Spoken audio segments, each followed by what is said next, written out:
इस वीडियो में आप सभी का हार्दिक स्वागत है। पॉलिटेक्निक एंट्रेंस एग्जाम की बेहतर तैयारी के लिए इसका सिलेबस, प्रीवियस ईयर क्वेश्चन और प्रैक्टिस अधिक से अधिक करें ताकि आपको बेहतर सफलता मिले। प्रतिशत के बारे में, कंसेप्ट के बारे में पिछले 3 वीडियो में हम डिस्कस कर चुके हैं। तो आज सीधे सीधे प्रश्नों पे आते हैं। कुछ प्रश्न और देखते हैं। क्वेश्चन नंबर 31, 800 रुपये का 40% निम्नलिखित में किसके बराबर है? 800 का 40% यानी 40/100। इसमें देखिए 400 का 20%, यह किसके बराबर होगा? तो देखिए, एक में सेम संख्या से गुना हो जाए, दूसरे में भाग हो जाए।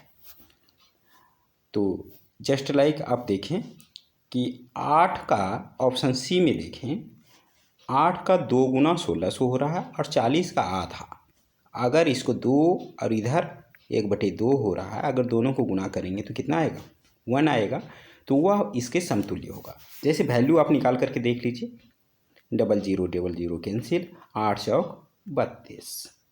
अगर सी का वैल्यू निकालते हैं तो देखिए 1600 गुने 20% यानी 20/100, 00 कैंसिल, 16 दूनी 32 पर 0 यानी 320।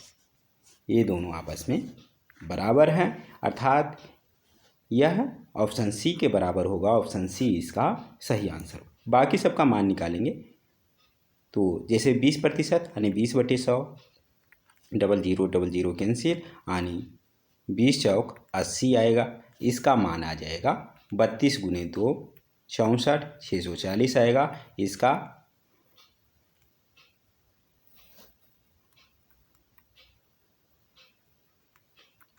1280 आएगा, 1280 आएगा। तो ऑप्शन सी इसका सही आंसर होगा। देखते हैं अगला प्रश्न। क्वेश्चन नंबर 32, कितना का इतना प्रतिशत 11 होगा? मान लीजिए कि x का इतना प्रतिशत। तो अब देखिए, x का के जगह पे गुणा दें। अब इतना प्रतिशत के लिए भिन्न में बदले, 33 गुने 3 99 प्लस 1 100/3 लिख सकते हैं। 33.1/3 को प्रतिशत हटाएंगे, आने के नीचे 100 आ जाएगा, गुना में बराबर 11 है। तो अब देखिए 100 कैंसिल, अर्थात x बराबर 3 से भाग है, दूसरी तरफ जाएगा, गुना हो जाएगा, यानी 11 गुने 3 अर्थात 33 होगा। यही पूछा जा रहा है x का मान, यानी कितना का ये होगा। तो 33.1/3 प्रतिशत 11 होगा, जो कि ऑप्शन बी में है। ऑप्शन बी इसका सही आंसर होगा। क्वेश्चन नंबर 33, चीनी का दाम 10% गिर गया है। पहले की बढ़ी हुई कीमत पर 18 क्विंटल चीनी खरीदी जाने वाली उसी धनराशि से अब क्विंटल चीनी खरीदी जा सकती है। अब कितना क्विंटल खरीदी जा सकती है? तो ये देखिए, मान लिए कि पहले x रुपया प्रति किलो था चीनी, तो 18 क्विंटल खरीदने के लिए अगर क्विंटल को हम केजी में बदलेंगे तो 100 से गुना करना पड़ेगा, क्योंकि 100 केजी बराबर 1 क्विंटल। इतना केजी और प्रत्येक के लिए x रुपया चाहिए, इतना रुपया चाहिए। अब कह रहा है कि रेट इसका घट गया है, इसकी कीमत घट गई है 10%। अब रेट हो गया है x का 9 यानी 90/100, 00 यानी x गुने 9/x। तो अब इस रेट से कितना चीनी खरीदा जाएगा? तो ये घटा हुआ रेट है, इससे हम डिवाइड करते हैं। x गुने 9/10 है, 10 को ऊपर कर दीजिए, x कैंसिल, 9 दूनी 18, अर्थात 2 गुने 10 करेंगे तो 20, और 100 केजी से भाग दे देंगे तो 1 क्विंटल में आ जाएगा। अभी केजी में है यहाँ पर, अगर 100 से डिवाइड कर दें तो क्विंटल होगा, अर्थात 20 क्विंटल होगा, जो कि ऑप्शन ए में है। ऑप्शन ए इसका सही आंसर होगा।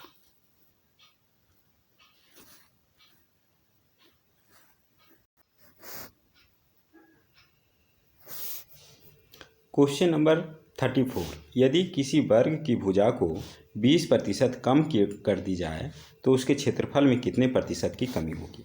मान लिया कि पहले वर्ग की भुजा थी 100, तो इसका क्षेत्रफल कितना हो जाएगा 100 गुने 100 यानी 1 पर 4 जीरो यानी 10,000 वर्ग इकाई होगा। अब कह रहा है 20% कम कर दिया जाए इसकी भुजा को। पहले 100 था तो अब 20% कम यानी 20 कम हो जाएगा यानी कि 80 कर दिया जाए तो अब इसका क्षेत्रफल हो जाएगा 80 गुने 80 यानी 64 का डबल जीरो यानी 6400। तो कह रहा है प्रतिशत कमी क्या होगा। हम जानते हैं प्रतिशत कमी का फॉर्मूला होता है कमी बटे जिसमें हो रहा है मूल मान इंटू 100 और प्रतिशत का सिंबल। तो यहाँ पर देख लीजिए कमी कितना होगा, पहले 10,000 अब 6400, तो ये दोनों का माइनस कर दीजिए तो आ जाएगा 3600 और एक कमी हो रहा है 10,000 में से, तो 10,000 डिवाइड कर देंगे इंटू 100 और प्रतिशत लगा देंगे। तो देखिए 2 जीरो कैंसिल, 2 जीरो कैंसिल, अर्थात 36 आएगा यानी 36% की कमी होगी उसके क्षेत्रफल में। जो प्रश्न में पूछा जा रहा है यह ऑप्शन बी में है, ऑप्शन बी इसका सही आंसर होगा। क्वेश्चन नंबर 35, ए में ए का 8% जोड़ने पर जो संख्या मिलती है वह ए को किस संख्या से गुणा करने पर प्राप्त होगी। प्रश्न में कह रहा है ए में ए का 8% जोड़ा जाए, ठीक है, तो इसे अब लिख सकते हैं a प्लस 8a बटे 100, एलसीएम ले लें, 100 ऊपर हो जाएगा 100a प्लस 8a 108a बटे 100।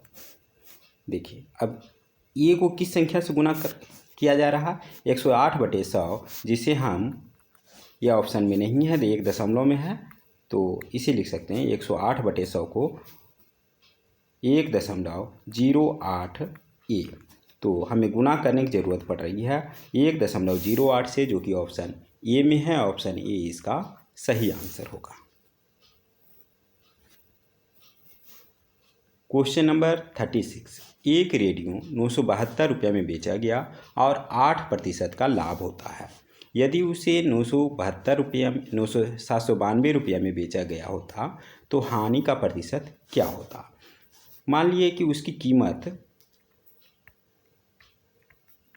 X रुपया है, तो कह रहा है कि 8% के लाभ पे जब उसको बेचा गया तो 8% के लाभ का क्या होता है, इसका विक्रय मूल्य, क्रय मूल्य अगर X है तो 8% के लाभ पर इसका विक्रय मूल्य हम जानते हैं इंटू 100 प्लस प्रतिशत लाभ यानी 8 बटे 100, ये इसका विक्रय मूल्य होगा। और कह रहा है ये जो एक्चुअल में बेचा गया है ये अमाउंट है 972 रुपया, अर्थात इससे हमें मिल जाएगा x का मान 972 गुने 100 और 108, 100 प्लस 8 करेंगे तो 108 से हमें डिवाइड करना पड़ेगा 9 से, 9 गुने 100 करेंगे 900, अर्थात उस रेडियो का कीमत जो है 900 रुपया है। जब उसे 792 रुपया में बेचा जाएगा तो उसे हानि होगी, क्योंकि खरीद मूल्य से कम पे बेचा जा रहा है। तो प्रतिशत हानि की बात कह रहा है, तो सबसे पहले हानि कितने रुपये का होगा 108 रुपया की हानि होगी। किस में होगा, यानी 900 रुपये पर हानि होगी, इसलिए प्रतिशत में बदलने के लिए 100 से गुना करें, प्रतिशत का सिंबल लगा दें, अर्थात 12% आएगा, जो कि ऑप्शन बी में है, ऑप्शन बी इसका सही आंसर होगा।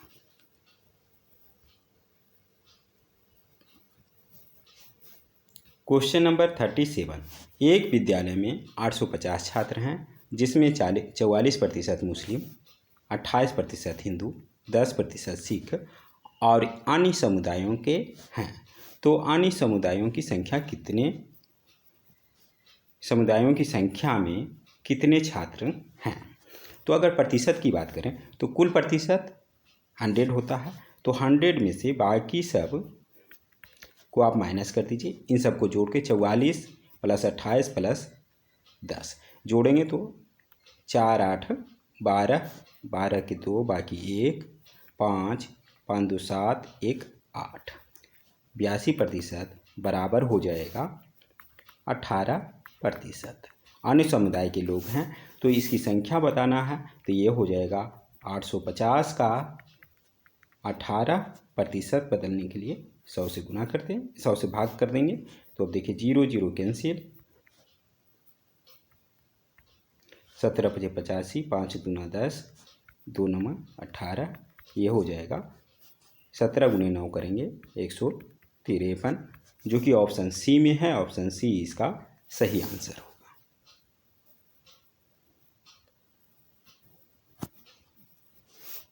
क्वेश्चन नंबर 38, एक संख्या में 2% और उसके 10वें भाग का अंतर 196 के 50% के बराबर है।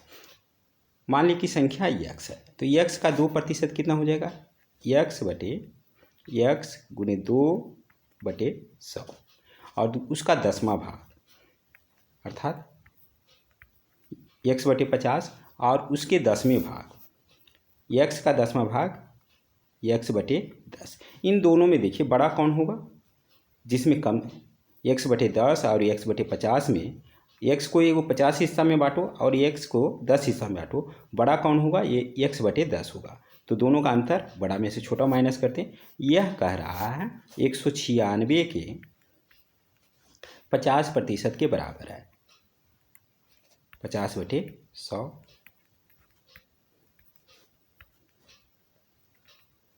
98 के बराबर है। अभी इसका हम सरल करते और x का मान निकालते, वही पूछा जा रहा है। तो 10 और 50 का एलसीएम लेंगे, 50 ऊपर आ जाएगा 5x - x बराबर 98, 5x - x ये आ जाएगा 4x, अर्थात हम कह सकते हैं 4x बराबर 98 × 50, 4 को डिवाइड करते इधर चला जाएगा, 2 यहाँ 25 आ जाएगा,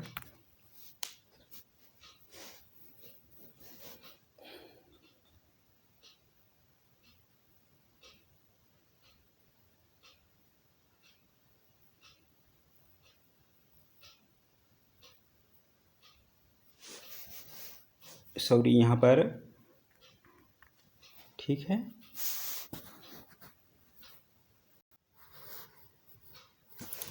सॉरी यहाँ 49 नहीं बल्कि ये 98 था, तो यहाँ 98 होगा। अब चाहे यहाँ 25 आ जाएगा, फिर 2 से भाग देंगे तो 49 आ जाएगा। 49 गुने जब हम 25 करेंगे तो देखिए 25 × 2 25 और 25 चौका 100, अर्थात 1225 आएगा, जो कि ऑप्शन सी में है। ऑप्शन सी इसका सही आंसर हो। ये देखिए गुना जो करने का तरीका, मैंने ये देखिए ऊपर वाला कुछ स्टेप छोड़ दिया हूँ, जैसे 25 लिख दिया और यहाँ पर 49 से आप गुना करें तो 25 × 2 25, 25 चौका 100। तो इतना मैं टाइम बचाने के लिए ये छोड़ करके मैं स्टेप कर लिया था। तो देखिए ऑप्शन सी इसका सही आंसर है। क्वेश्चन नंबर 39, एक व्यक्ति अपनी मासिक आय का 17% बचत करता है। यदि उसका मासिक खर्च 4980 हो तो उसकी मासिक आय क्या है। मान लिया कि उसकी मासिक आय x रुपया है, तो जब 17% बचत करता है तो वो खर्च कितना करता है, बाकी को खर्च करेगा, यानी x का बाकी कितना हो गया, 100 में से 17% आप घटा दें तो ये हो जाएगा 83%। प्रतिशत को हम बटे 100 कर दें, बराबर यह कह रहा है 4980 रुपया, अर्थात इससे हमें मिल जाएगा x का मान, यही आंसर होगा। निकाल दें, इतना गुने 100 बटे 83, 6 से गुना करेंगे तो ये आ जाएगा 498 जीरो, अर्थात 60 × 100 ये आ जाएगा 6000 जो कि ऑप्शन ए में है। ऑप्शन ए इसका सही आंसर होगा। क्वेश्चन नंबर 40, किसी परीक्षा में अधिकतम अंक 900 है। एक छात्र अधिकतम अंक का 33% मिलने पर वह 45 अंकों से अनुत्तीर्ण मतलब फेल हो जाता है। तो उत्तीर्णांक यानी पास होने का कितना है, अंक कितना है? तो देखिए 900 का वह 33% अंक लाया, यानी 33/100 अंक लाया, और ये फेल हो गया 45 अंकों से, अर्थात इसमें 45 अंक और लाता तो कम से कम वो पास कर जाता है। यही अंक होना चाहिए। अब इसको हल करते हैं, 0 0 कैंसिल। जब 9 × 33 करेंगे, 9 × 27, 29 प्लस 45 करें, ये हो जाएगा 7 5 12 के 2, बाकी 1, 10 4 14 के 4, बाकी 1, 342 होगा, जो कि ऑप्शन सी में है। ऑप्शन सी इसका सही आंसर होगा। उत्तीर्णांक होगा 342 अंक कम से कम लाता तो वह पास कर जाता। ऑप्शन सी इसका सही आंसर होगा। इस वीडियो में बस इतना ही। मिलते हैं जल्द अगले वीडियो में, तब तक के लिए धन्यवाद।